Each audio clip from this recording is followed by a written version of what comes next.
Discuss कर रहे हैं मैग्नेटिक फ्लक्स। मैग्नेटिक फ्लक्स है क्या?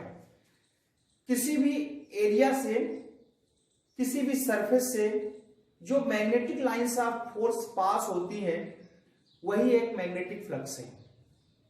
जैसे हम मान लेते हैं ये कोई सरफेस है, इस सरफेस में हमने एक स्मॉल एलिमेंट ले लिया एरिया का, जिसको हम रेडियस से रिप्रेजेंट करते हैं। अब इस रेडियस एरिया से जितनी magnetic lines of force pass होंगी उन सभी मैग्नेटिक लाइंस ऑफ फोर्स को हम मैग्नेटिक फ्लक्स कहते हैं। इसको हम मैग्नेटिक फ्लक्स को हम एक सिंबल होता है फाई, उससे रिप्रेजेंट करते हैं, फाई से रिप्रेजेंट करते हैं। इस तरह से magnetic flux is the total number of magnetic lines passing through the any surface. किसी भी सरफेस से जो magnetic lines of force pass होती हैं उसे मैग्नेटिक फ्लक्स कहते हैं। जैसा कि हमने बताया कि एक सरफेस हमने लिया यहां पे, इसमें हम एक एरिया ले लिया रेडियस। अब इस रेडियस एरिया से जितनी magnetic lines of force pass होगी उसे हम मैग्नेटिक फ्लक्स कहते हैं। फाई इक्वल टू होगा बी डॉट रेडियस। चूंकि एरिया जो है एक वेक्टर क्वांटिटी है और मैग्नेटिक फील्ड डेंसिटी जो बी है वो भी वेक्टर क्वांटिटी है। अब मान लेते हैं चूंकि एरिया का डायरेक्शन है एन कैप और मैग्नेटिक फील्ड का डायरेक्शन कुछ इस तरह से रिप्रेजेंट किया गया है, तो मैग्नेटिक फील्ड बी और एरिया के बीच का जो एंगल है उसको हम थीटा से रिप्रेजेंट करेंगे। तो ये फाई इक्वल टू हो जाएगा B del S cos theta. ये कास थीटा क्या है? एरिया का मैग्नेटिक फील्ड के डायरेक्शन में जो कंपोनेंट है वो है डेल एस कास थीटा। इस तरह से इसको हम इस तरह से भी डिफाइन कर सकते हैं B del S cos theta. It means magnetic flux is the product of magnetic field density B and the component of area along the magnetic field. Magnetic field के अलोंग में जो एरिया का component है, क्योंकि area normally vector quantity है, इसकी भी दो पार्ट होंगे, एक हॉरिजॉन्टल कंपोनेंट होता है, एक वर्टिकल कंपोनेंट। तो जो इसका हॉरिजॉन्टल कंपोनेंट है मैग्नेटिक फील्ड के डायरेक्शन पे, उस दोनों का प्रोडक्ट मैग्नेटिक फ्लक्स कहलाएगा। आगे यदि हम टोटल सरफेस की बात करते हैं तो इस टोटल सरफेस को इसी रेडियस स्मॉल एरिया से मिलके बना माना जा सकता है।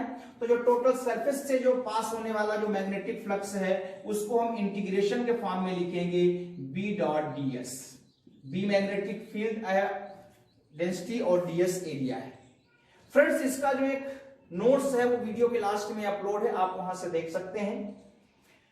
अब यदि ये मान के चले कि जो मैग्नेटिक फील्ड है वो सरफेस के टेंजेंशियली पास हो रहा है, जैसे ये सरफेस है और मैग्नेटिक फील्ड उसके टेंजेंशियली टच कर रहा है और इस सरफेस का जो डायरेक्शन है एन कैप है, तो मैग्नेटिक फील्ड बी और एन कैप के बीच में जो एंगल है वो बनेगा 90 डिग्री। तो ये हो जाएगा फाई, थीटा की जगह 90 डिग्री, तो बी डेल एस कास 90, और कास 90 की वैल्यू 0 होती है, इस तरह से 0 हो जाएगा। It means if magnetic lines of force is touching the surface tangentially then the resultant magnetic flux will be 0। इसका मतलब है कि एक भी मैग्नेटिक लाइंस उस सरफेस को क्रॉस नहीं करेंगे। सेकंड केस आता है कि यदि ये मैग्नेटिक लाइंस इस सरफेस को नॉर्मली पास होती हैं, इस सरफेस से नॉर्मली पास होती हैं, परपेंडिकुलर डायरेक्शन में पास होती हैं, तो आप जानते हैं कि जो सरफेस का डायरेक्शन है वो भी नॉर्मली ही होता है। तो इस तरह से ये दोनों पैरेलल हो जाएंगे। पैरेलल होने से इनके बीच में जो एंगल है वो 0 डिग्री बनेगा। तो ये हो जाएगा फाई बी डेल एस कास 0। और पास जीरो की वैल्यू 1 होती है, इस तरह से फाई इक्वल टू हो जाएगा B del S. It means when magnetic lines of force is passing through the surface normally, then the maximum lines of force passes through the surface. It means for this case magnetic flux will be maximum. इस case में जो magnetic flux है वो maximum होगा यदि magnetic lines of force surface को normally cross कर रही है। अब हम एक्स्ट्रा थोड़ा सा बताना चाहेंगे कि B को मैग्नेटिक फ्लक्स डेंसिटी क्यों बोलते हैं। यहां से आप देख सकते हैं B इक्वल टू होता है phi upon del S. Density का भी फार्मूला होता है, यदि हम लेंथ के फॉर्म में या एरिया के फॉर्म में लें तो डेंसिटी का फार्मूला होता है, अगर हम उसको लें तो जैसे mass upon length, mass upon area, mass upon volume. चूंकि यहां पे फ्लक्स अपॉन एरिया है इसलिए इसको B को मैग्नेटिक फ्लक्स डेंसिटी भी कहते हैं। ये थोड़ा सा हमने एक्स्ट्रा आपको एक्सप्लेन कर दिया। अब इसके बाद देखते हैं यूनिट ऑफ मैग्नेटिक फ्लक्स। तो मैग्नेटिक फ्लक्स की जो यूनिट है वो वेबर होती है। वेबर साइंटिस्ट हैं, वेबर ने ही मैग्नेटिक लाइंस ऑफ फोर्स को एक्सप्लेन किया था, इसलिए उन्हीं के ऑनर में मैग्नेटिक फ्लक्स की जो यूनिट है वो वेबर डिसाइड की गई। अब वेबर, 1 वेबर को हम कैसे डिफाइन करेंगे। 1 वेबर, तो 1 वेबर इक्वल टू हो जाएगा मैग्नेटिक फील्ड B, इसकी यूनिट होती है टेस्ला, तो ये हो जाएगा 1 टेस्ला। और डेल एस क्या है, एरिया, इसको हम लिख सकते हैं 1 metre square. It means 1 weber क्या है, if magnetic field is applied 1 tesla and the magnetic lines of force is passing through the unit area, then the magnetic flux is known as 1 weber। ये 1 weber होगा।